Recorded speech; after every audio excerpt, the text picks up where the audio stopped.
윌리엄 리입니다. 개, 돼지 탈출, 시급한 문제. 제가 페이스북을 5년 넘게 하고 유튜브를 얼마 해보니 견적이 나옵니다. 머리 나쁜 수험생은 최고의 쪽집게 과외 선생들을 붙여도 성적이 오르지 않는다는 겁니다.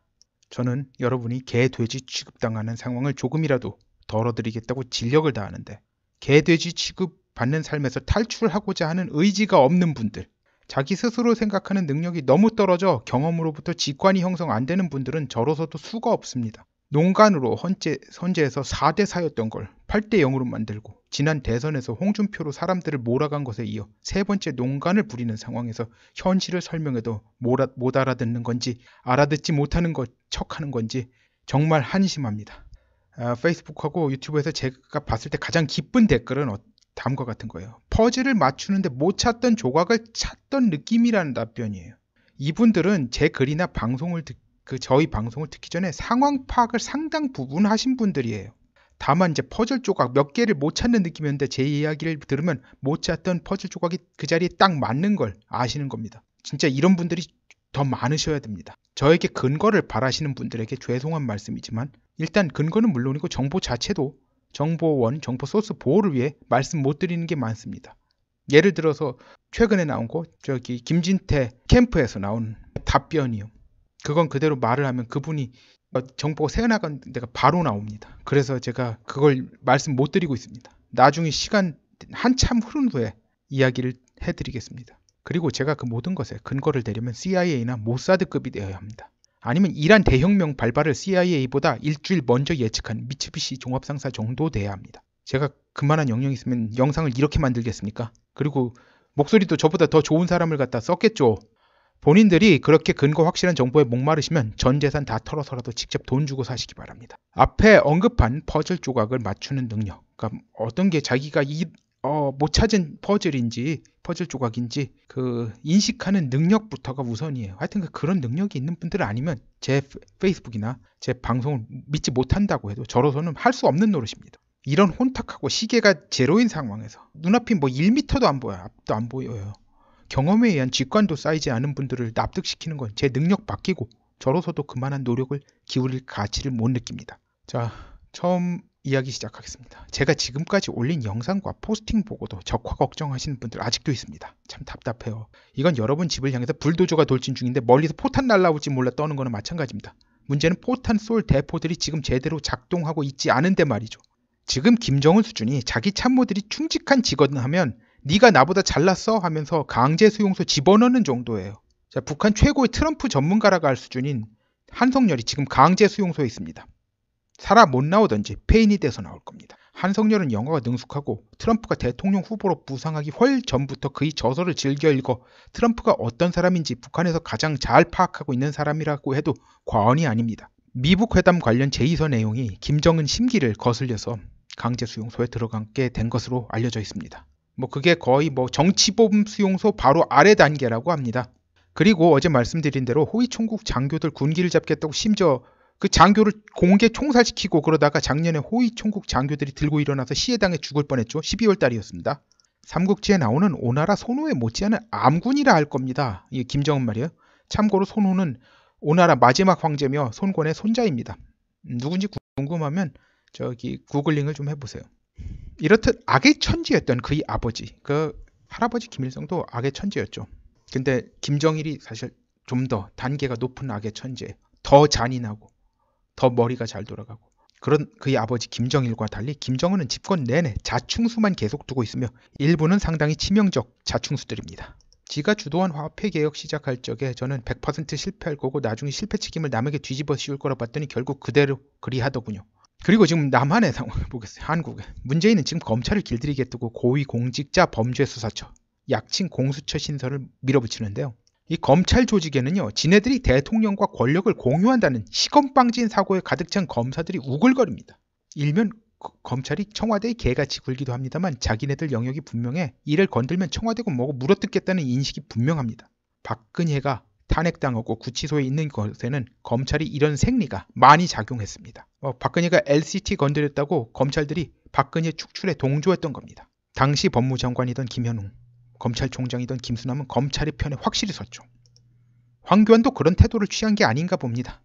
박근혜의 가장 친한 성심여고 동창의 동생으로 어린 시절부터 그를 보아온 터라 안심하고 그를 법무장관으로 발탁하고 그의 성균관 법대 동문들을 대거 기용하고 그를 총리직까지 올려줬건만 이런 식으로 배신한 것 같습니다. 하긴 문창극에 비해 황교안이 워낙 무난하게 총리가 된 게 이제 와서 보니 매우 수상했습니다. 자, 공수처 신설은 LCT 수사 못지않게 검찰 조직을 위협하는 건입니다.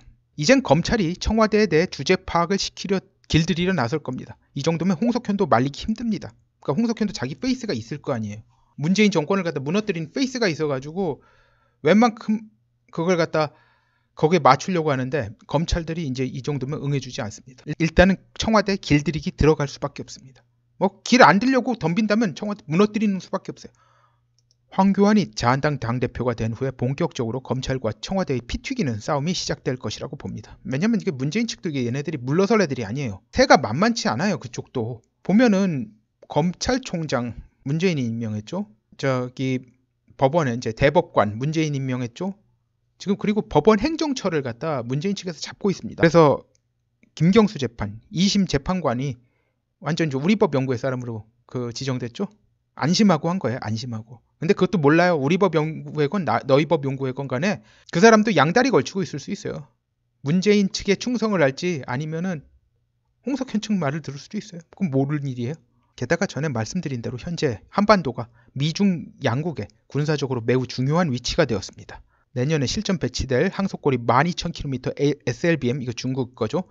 이것이 중국 원자력 잠수함에 탑재되어 동해안 항구에 기항하게 되면 미국 본토가 바로 위협받습니다. 이거 하나만으로 러시아, 중국이 협동해 미국과 군사적으로 맞서면 미국 본토는 대단히 심각한 위협에 직면합니다. 현재 중국 원자력 잠수함은 다 발해 안에 정박 중이에요. 서해는 수심이 얕아서 쉽게 탐지가 되는 반면에 동해는 수심이 깊어서 태평양 한가운데까지 미국이 탐지 못한 상태로 빠져나갈 위험이 커집니다. 미국이 한반도 적화를 용인하겠습니까? 이런데도 나중엔 몰라도요. 나중에 뭐 한참 지난다면 어떻게 될지 몰라도 지금 최소한 지금은 아니에요. 미국 본토가 위협받고 미국 군사 패권이 위협받고 결국 미국 달러 기축통화 지휘 패권도 중국에 일부 내줘야 합니다. 그러니 적화 걱정은 지금으로선 기우입니다. 하지만 내각 책임제 개헌 후 중국을 종주국으로 모시는 체제로 전환은 현재 상당히 진행된 상황입니다. 이번 자유한국당 당대표 경선 문제로 제 정보원이신 분, 정보원 여러분인데 그 중에 한 분이신 분입니다. 의견은 다음과 같습니다. 이광재, 수중회, 공작금이 조단위인데 김진태는 처음부터 계란으로 바위치기 한 거다. 현재 여시제의 정치공작 담당은 이광재입니다. 예, 맞습니다. 예전에 노무현 측근이고 강원도 지사 중간에 무슨 재판에서 징역을 받았나? 하여튼간 형선고를 받고 그것 때문에 중간에 이제 잘린 이광재입니다. 홍석현이 이명박이 구치소행을 조장했는지 방관했는지 모르지만 그런 충분한 이유가 이거였습니다. 조장했죠. 결국은. 더 이상 필요 없게 되었거든요. 이광재에 맡기면 되는데 이명박과 굳이 권력을 나눌 이유가 없어진 거죠. 탄핵 때는 이명박이 할 역할이 있었어요. 국회 내에서 특히 그때 당시엔 자유한국당이 아니었죠. 그때는 새누리당이었죠. 국회의원들 사이에서 공작을 해야 될 때 이명박이 관여할 여지가 있었는데 뭐 이제는 이명박 필요 없는 거예요. 이광재한테 맡기면 되는데 이광재가 정치 공작 잘합니다. 그리고 돈을 어디에다가 먹이면 탁탁탁 돌아가는 지도 아주 도사같이 잘 알아요. 근데 왜 이명박을 갖다 써요? 이명박 쓰면 나중에 권력 나눠가 달라고 할 텐데. 지금으로 봐서는 자한당 당대표 선거는 이미 끝났습니다. 김진태 캠프가 항복하고 주요 스텝까지 반대급부를 받았을 것이라고 추정하고 있습니다. 이게 참담한 일입니다. 캠프 내부에서 나온 이야기를 들어본 바 그리 생각할 수밖에 없습니다. 구체적인 이야기는 정보 주신 분이 자기가 정보를 흘린 게 알려지는 게 원치 않으셔서 페이스북에 올렸다가 내렸습니다. 이광재는 김진태를 3등쯤으로 만들 생각 같습니다. 아마 선거 결과가 일이 나오겠죠. 자, 이광재는 김진태를 3등쯤으로 만들 생각 같습니다. 아마 선거 결과가 대강 이렇게 나올 거예요. 뭐 꼭 그렇게 나온다는 게 아니라 뭐 제가 보면 황교안 55%, 오세훈 25%, 김진태 20% 정도로 말이죠. 자, 선거가 끝나온 후 김진태와 오세훈이 따뜻하게 황교안을 축하해 줄 때 개돼지들은 드디어 지옥이 끝났구나, 지옥이 끝나는구나 생각하겠지만 이제는 지옥문이 열리는 방향으로 가는 겁니다. 문재인이 쓰레기차였다면 내각 책임제 개헌 세력은 똥차입니다. 적화 통일을 추진하면서 실수 연발만 하는 머저리들을 치우는 대신에 시진핑 발바닥을 핥으며 나라를 중국에 파는 매국노 세상이 되는 건데 이들의 수중에 나라가 들어가면 나라 꼴이 필리핀 이하로 떨어지게 됩니다. 이게 적화보다 나으니 만족하신다는 분들은 할 수 없는 노릇입니다만 물론 지금보다 더한 중금속 미세먼지는 거기에 덤입니다. 문제는 이 친중 매국노 일당은 문재인 일당만큼 머저리가 아니라는 점입니다. 단지 현재 위안이 되는 점이 있다면 트럼프가 홍석현하는 짓거리를 세세히 알고 있으며 홍석현이 트럼프가 가장 혐오하는 숙적인 CNN 설립자 테드 터너와 형제 사이간 정도로 친한 걸 안다는 점입니다. 그래가지고 2번 골탕 먹였죠. 트럼프 찾아갔을 때 한 번은 당선인 신분으로 만날 때 바로 전날 취소했죠, 약속을. 그리고 대통령일 때 아직 대통령입니다만 홍석현이 대통령 특보로 찾아갔죠. 자격으로 찾아갔으니까 뭐 대충 만나면 사진도 완전 홍석현을 갖다 지 아랫사람 같이 찍었잖아요. 트럼프는 저기 책상에 앉고 홍석현 뒤에 서서 사진 찍게 하고 골탕 먹인 거죠. 그리고 게다가 홍석현이 시진핑에 충실한 부하라는 거 잘 압니다. 여기까지입니다. 좋아요, 구독, 알림 버튼 부탁합니다. 감사합니다.